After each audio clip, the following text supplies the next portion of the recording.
A kú déédé àsìkò yìí, kókó inú ìwé ìròyìn la mú wá fún yín láti inú àwọn ìwé ìròyìn ilẹ̀ Nàìjíríà. Orúkọ tèmi ni Ọmágbémisọ́lá Ọmọlọ́rọ̀mọdẹ̀. Àjọ tó ń gbógun ti ìwà ìbàjẹ́ àti ìṣe owó ìlú kúmọkùmọ EFCC ti fi dá ọmọ orílẹ̀-èdè lójú wípé ìgbìyànjú ti ń lọ lọ́wọ́ láti rí owó wọn tí ó bọ́ há sí iléeṣẹ́ sógúndogójì Crypto Bank Exchange CBEX gbà padà. CBEX ni a gbọ́ wípé ó lu àwọn oníbàárà rẹ̀ ní jìbìtì owó tí ó tó n1.3 trillion kí wọ́n tó kógbá wọlé. Níbi ìfọ̀rọ̀wánilẹ́nuwò orí ẹ̀rọ amóhùnmáwòrán Channels ni alukoro àjọ EFCC Délé Oyèwálé ti sọ wípé síwájú àkókò yìí ni àjọ wọn ti ṣe ìkìlọ̀ fún ará ìlú tako Ponzi scheme tí wọ́n ń pè ní sógúndogójì. Oyèwálé ṣàlàyé wípé ọjọ́ 11 oṣù kẹta ọdún yìí ni alága àjọ EFCC Ọlá Olúkóyèdé ní kí àwọn ṣe ìkéde fún ọmọ Nàìjíríà tako iléeṣẹ́ sógúndogójì 58 Ponzi scheme. Lórí ọ̀rọ̀ CBEX, alukoro ní kì í ṣe wípé àwọn kò gbọ́ nípa rẹ̀, ìdí nìyí tí àwọn ṣe ti bẹ̀rẹ̀ ìwádìí kí ìpè tó bẹ̀rẹ̀ sí wọlé. Wọ́n tẹnu mọ́ wípé CBEX jẹ́ iléeṣẹ́ tí ó wà lórí ẹ̀rọ ayélujára tó ń ṣiṣẹ́ ní Nàìjíríà láì gba ìwé àṣẹ. Gbogbo àwọn iléeṣẹ́ wọn tí ará ìlú ń pariwo wípé ó wà ní Ìbàdàn àti àwọn ibòmíràn kì í ṣe iléeṣẹ́ tó ń ṣiṣẹ́, wọ́n kàn fi dí gẹrẹwu ni. Orí ẹ̀rọ ayélujára ni gbogbo ìdúnàdúrà ti ń wáyé.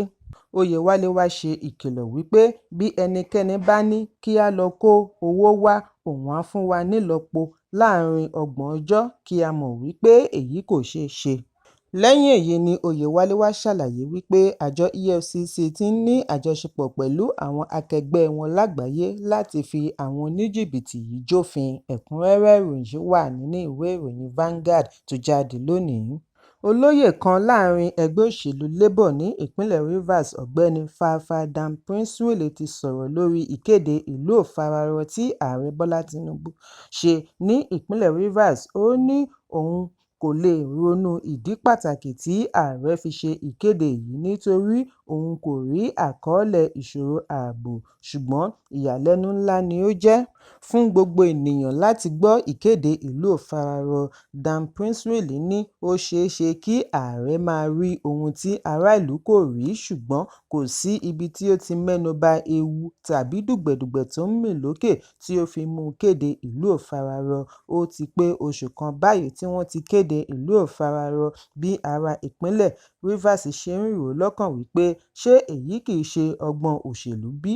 Ó ní ìfẹ̀hónúhàn tí ń wáyé, àpẹẹrẹ sì fi ojú hàn gbangba wípé wọ́n mọ̀ọ́mọ̀ ń gbé àwọn kan dìde fún ìfẹ̀hónúhàn, ṣùgbọ́n ará ìlú ń wòran bí wọ́n ti ń retí àrà tí alákòóso Vice Admiral Ibokete Ibas fẹ́ dá. Damprenswil ní àìrí ọ̀rọ̀ yanjú láàrin gómìnà ìpínlẹ̀ Rivers Siminalayi Fubara àti mínísítà agbègbè ilé ìjọba Nyesom Wike ni ó mú ààrẹ Tinubu kéde ìlú òfararọ. Ní báyìí tí oṣù kan ti lọ nínú oṣù 6, kí a máa retí bóyá wọ́n á rí ọ̀rọ̀ yanjú láàrin oṣù 5 yòókù. Ẹ̀kúnrẹ́rẹ́ ìròyìn wà ní ìwé ìròyìn Punch tó jáde lónìí.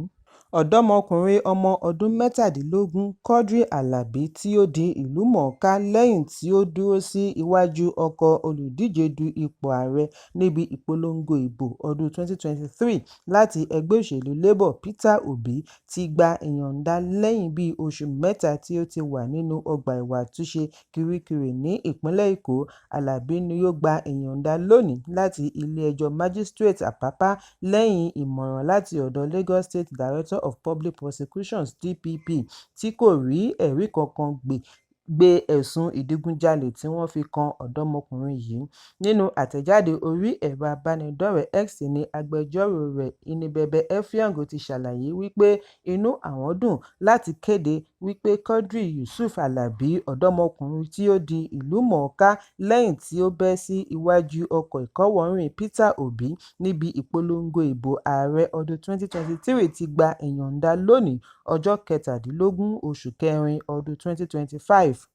Effiong ṣe àpèjúwe fífi ọwọ́ ṣìgún òfin mú àti àhámọ́ tí wọ́n fi Alabi sí ní ìdúnmọ́ láti ọ̀dọ̀ àwọn jàǹdùkú tí wọ́n wà ní agbègbè Amúkòkò tí wọ́n pè ní Lẹ́gẹ́ àti Baba Waris.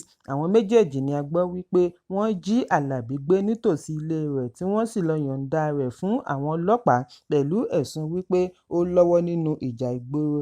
Effiong ní láti ọdún 2023 ni àwọn wọ̀nyí ti ń dúnkòokò mọ́ ọmọdé yìí látàrí ẹ̀bùn tí ó rí gbà lọ́wọ́ àwọn alátìlẹyìn Peter Obi. Bákan náà ni wọ́n ní àwọn adarí lágbègbè náà ń dúnkòokò mọ́ ẹbí rẹ̀ wípé wọ́n gbọ́dọ̀ ra màálùú fi bẹ ará ìlú pẹ̀lú àpèjẹ. Effiong ní Alabi pẹ̀lú àgbàlagbà 4 mìíràn tí kò mọ̀ rí ni wọ́n jọ fi ẹ̀sùn ìdigunjalè kàn pé wọ́n ti pààrọ̀ ọjọ́ orí rẹ̀ sí 18. Ìbẹ̀rẹ̀ oṣù yìí ni ẹjọ́ yìí hàn fáráyé lẹ́yìn tí ọ̀kan lára àwọn olùdásílẹ̀ Ray of Hope Prison Outreach gbé ẹ̀sùn rẹ̀ síta. Lẹ́yìn ìdájọ́ ilé-ẹjọ́ ni Effiong pé kí wọ́n dá sẹ̀ríà fún DPO àgọ́ ọlọ́pàá Amúkòkò, IPO ọlọ́pàá àti àwọn mìíràn tí wọ́n lọ́wọ́ nínú ìfìyàjẹ Alabi lọ́nà àìtọ́. Bákan náà ni ó ń béèrè fún $100 mílíọ̀nù owó gbà-má-bínú àti ìtọrọ àforíjì láti ọ̀dọ̀ ọlọ́pàá. Ẹ̀kúnrẹ́rẹ́ ìròyìn yìí wà ní ìwé ìròyìn Punch tó jáde lónìí. Kókó inú ìwé ìròyìn tòní kò ní jù báyìí lọ. Ẹ pàdé mi lọ́la fún àkọ́tún ìròyìn. Kí a tó lọ, ẹ má ṣaláì fi àkíyèsí yín ránṣẹ́ kí ẹ sì bá wa subscribe sójúnà wa lórí YouTube kí kókó inú ìwé ìròyìn lè máa tẹ̀ yín lọ́wọ́ ní kíákíá.